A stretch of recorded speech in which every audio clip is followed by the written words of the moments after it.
Today we will see the Sammaditthi Sutta. Samma means right and Ditthi means drishti, or in English we can say view. So Samma Ditthi becomes right view. This view, usually they say it's right view or right vision or right understanding also, because this view is not what we see through our physical eye, but what we see through our inner eye, or rather we can say what we understand through our inner wisdom or wisdom eye. The location of the sutta is Savatthi in Jetavana, Anathpindika's monastery. And the main idea of the sutta is that Venerable Sariputta is explaining this Sammaditthi sutta to all the monks who are present there. So Buddha is not delivering this sermon because he was not present in that group of the monks, but he may be in some his kuti or somewhere. It's not mentioned in the text, but several other monks, they came from a distant place and they met Venerable Sariputta, and all those monks are requesting Venerable Sariputta that can you please explain us what is Sammaditthi. And this sutta, Sammaditthi sutta, it is the right view. So the right view is very important because it is the first step, the first factor in the noble eightfold path. The first, which is right view. Second is right intention. Third is right speech. Fourth is right action. Fifth is right livelihood. Sixth is right effort. 7 is right mindfulness, and 8 is right concentration. So this right view is so important because when the view is right, then only we can lay out the plan. When we understood with the clear vision, when we have the clear vision, then only the path becomes easy for us to execute actually. So this Venerable Sariputta, he was one of the chief disciple of Buddha. He was called as the right hand of Buddha. The noble disciples, they had some or other kind of special quality or special feature. For example, Venerable Mahamoggalana, he was the foremost in psychic powers. He was ahead in psychic powers, and he was able to do the things which was difficult for other monks to do. And Venerable Sariputta, he was the foremost in wisdom after Buddha. Buddha used to give any sermon or any discourse, and then later, in the absence of Buddha, on the request of other monks, Venerable Sariputta used to give detailed explanation of that sermon, of that sutta. He had that capacity, he had that ability to explain to the monks who were in the training. In some of the commentaries, it is said that Venerable Sariputta was very good in training the monks or the disciples who just started the path, who are on the path in the beginning to become the stream enterer. The stream enterer is the first stage on the stage of enlightenment. There are 4 stages. The first is Sotapanna, which is the stream enterer. It is called stream enterer because, this stream all the way which takes us to Nibbana enlightenment, the disciples, those are called stream enterer because they had just entered that stream. And then there is no looking back. There is no turning back because he's guaranteed that he would follow this path. Once he had that right view, that right vision, then he would never want to look back at that materialistic world or the ordinary life, but he would always have that encouragement to go further all the way to enlightenment. So the first stage is stream enterer, the second is once returner, the third is non-returner, and the fourth is last, which is arhant or enlightenment. That's why here the right view, they say if you have the right view, then the remaining steps, the remaining factors become very easy. The second slide, I just put it like that. It is not in the sutta, but I just wanted to tell you how illusional we can be. When the view is wrong, how can we grasp things which is actually not true? So if you see this slide, I took a picture from online, and if you see at the beginning, it looks like these lines are slanting or sloping. But when you see clearly, closely, if you will see all these lines, they actually parallel. See, all these lines, they are straight and they are parallel. But these white blocks and the black blocks, they are not aligned. So it gives an illusion. It tricks our brain, thinking that the lines are sloping or slanting because of the view. What we see and then what we grasp is totally different. This sutta is actually divided into 16 sections.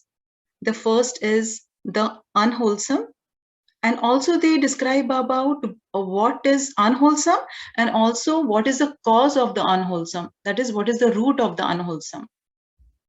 The second is the wholesome and the root of the wholesome. Third is nutriment. Fourth is the Four Noble Truth, aging and death, birth, clinging or clinging, craving, feeling, contact, sixfold base, what is mentality, what is materiality, what is consciousness, how it works, what are the formations, what is ignorance, and what are the taints. So we will cover all the 16 sections in the Sammaditthi Sutta, but it is a very long sutta. So we will divide the suttas and we'll cover and the remaining sections as well. So we'll cover today the unwholesome along with the root, the wholesome and along with the roots. So here the monks who are present there, they are asking Venerable Sariputta that what is Sammaditthi and in what way is a noble disciple one of right view, whose view is straight, who has perfect confidence in the Dhamma and has arrived at this true Dhamma. Venerable Sariputta says, when a noble disciple understands the unwholesome, the root of the unwholesome, the wholesome, and the root of the wholesome, and that way he is one of the right view, whose view is straight, who has perfect confidence in the Dhamma and has arrived at this true Dhamma. So to understand the Sammaditthi, the right Ditthi, we have to understand what is unwholesome. And what is that? Because of those unwholesome things, unwholesome qualities, unwholesome thoughts arise. So we have to even understand what is the root of unwholesome. Once we understand the root, then only we can be able to get rid of unwholesome things. Third, what is the wholesome and what is the root of the wholesome, the fourth thing. So let's start. Unwholesome, the Pali word for this is akusala. And wholesome, the Pali word is kusal. In Hindi we say sab kusal mangal hai. It means everything is good. So that unwholesome is akusal and wholesome is kusal. Means unwholesome would be bad or unskillful also. There are 10 akusal or 10 unwholesome things mentioned. We'll go one by one. We have covered this, remember, in the Salleka Sutta, 44 expungements. And these 10 we covered in there, but still we'll go today again. The first is killing living beings is unwholesome. Remember this, this is the first precept which we take. There are the 5 precepts and this is the first precept which take before the meditation. Killing living beings is unwholesome. A few people say that I can never imagine that I'm killing any human being. They say like that, but actually they are not talking about only human beings. They are talking about living beings. Every being in the universe, they're talking about that. So killing living beings is unwholesome. In some of the countries, there are mosquitoes, crickets, cockroaches, spiders, little insects. And in those countries, I have seen people usually they take their hands, the palm of the hands, and they literally smack the mosquitoes. Whichever mosquito is coming closer to them, they just smack it with the hands, making a clap sound. and getting rid of the mosquitoes. Some of the countries even have also invented the rackets, the bats. Those are the electrical rackets. It just looks like the tennis racket or a badminton racket, but it is electrical. So whenever the mosquito touches the net of those electrical racket, mosquito is no more. So those killing any living beings, actually it is unwholesome. Once we understand the consequences are not good, we will not do those things. Second is taking what is not given is unwholesome. Adinna dana. Adinna dana means the one which is not given to us. We cannot take that because it is considered as unwholesome. The things which are not given to us, we can't even imagine to own those things. Third is misconduct and sense pleasures is unwholesome. Fourth is false speech is unwholesome. Means telling lies is unwholesome. Then fifth, malicious speech is unwholesome. If some other person is saying bad to me, I have the intention of saying again bad words to him because he hurted me, I will hurt him. So the intention of taking revenge because he hurted me, I'll take the revenge, that thought arising in us, and then we are saying bad words to that person, that malicious speech is unwholesome. Then six is harsh speech is unwholesome. Harsh means rude, talking rudely to anyone because we are not respecting that person and then we talk rudely to that person. So that harsh speech or rude speech is also unwholesome. Seventh is gossip. Gossip is unwholesome. We have seen in the previous classes also that few people sometimes they just gossip just for the sake of talking, something like that. So that gossiping, which is not fruitful, which is not beneficial at all, that is considered as unwholesome. We have covered the covetousness and ill will and wrong view in that sutta also, Sarlika Sutta, with examples. So I'll go just briefly. So covetousness is unwholesome. Covetousness is that excessive desire to own property or to own possessions. It could be anything. It could be property. It could be any other object as well. But that excessive desire arising in us to own that thing, that would be called as covetousness, and it is considered as unwholesome. Ill will means displease or disliking, little bit of not angerness we should say, but not liking those things, staying away from those things, that is unwholesome. Someone is saying not good words or not that person is not pleasing to me, then I will develop the thoughts of ill will against that person, that is unwholesome. Then 10th is wrong view. Wrong view is unwholesome.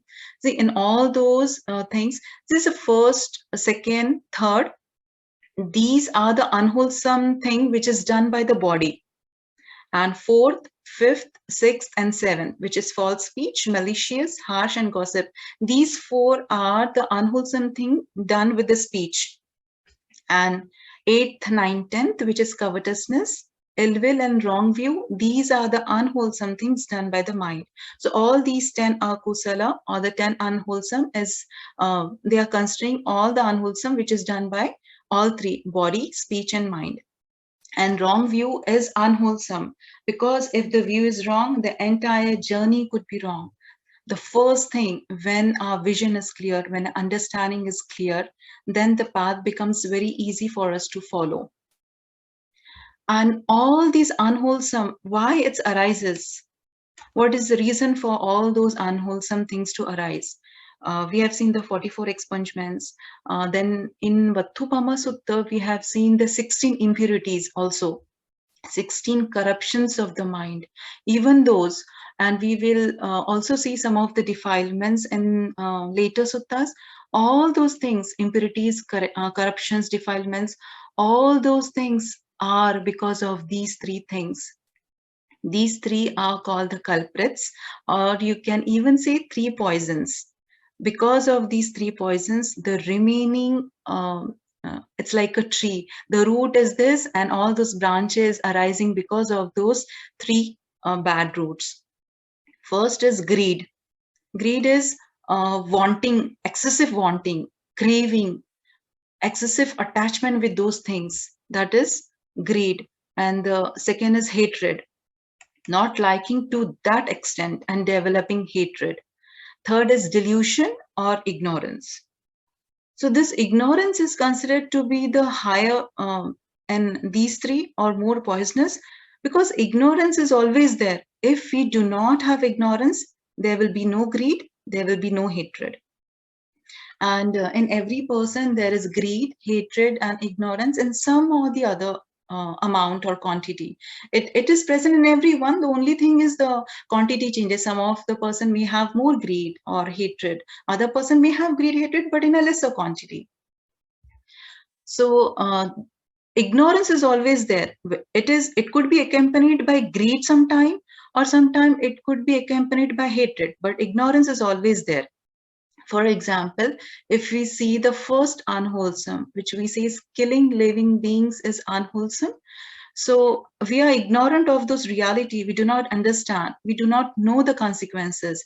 We are ignorant, and that's why we might develop hatred against that person. Because to do this unwholesome thing, to do this unfruitful thing, which is killing a living being or killing anyone, there has to be hatred in us if we do not like that person. And to that extent that we hate that thing or that person, and that's why the idea or the intention of killing that thing comes in our mind, because it's deep-rooted, it's hatred. For example, if we take the second example, taking what is not given is unwholesome. So there should be greed for that thing. We like it so much, excessive. We want that thing so much that we want it to be ours. That means we develop greed in us. Since we are ignorant, we develop this greed and hatred. Arhat, the enlightened being, are those which do not have ignorance. They do not have a slightest trace of hatred or greed at all.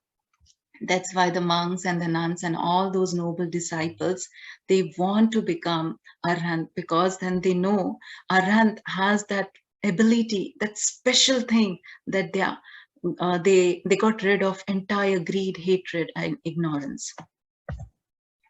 So we'll see now the wholesome. These are the opposite, what we saw in the akusala and the unwholesome. The wholesome kusala is just opposite of that. So abstaining from killing living beings, that I will not kill any living being in the universe, that would be considered as wholesome. And abstaining from taking what is not given, that I will not take the things which do not belong to me. Abstaining from misconduct and sense pleasures, abstaining from false speech, from malicious speech, abstaining from harsh speech and gossip. There is no covetousness, no ill will, and will always have the right view. Having the right view is considered as the wholesome thing. And what are the roots of wholesome then? Because there is no greed, there is no hatred at all, and no delusion. Since there is no greed, no hatred, no delusion, or no ignorance, only that person would do only the wholesome things, the wholesome actions in his life. So these are the this is not the complete sutta, and the remaining section will cover all these remaining 14 factors in detail. So for now, we will stop here. Thank you, everyone. Thank you, Archana. Wonderful. Thank you, man.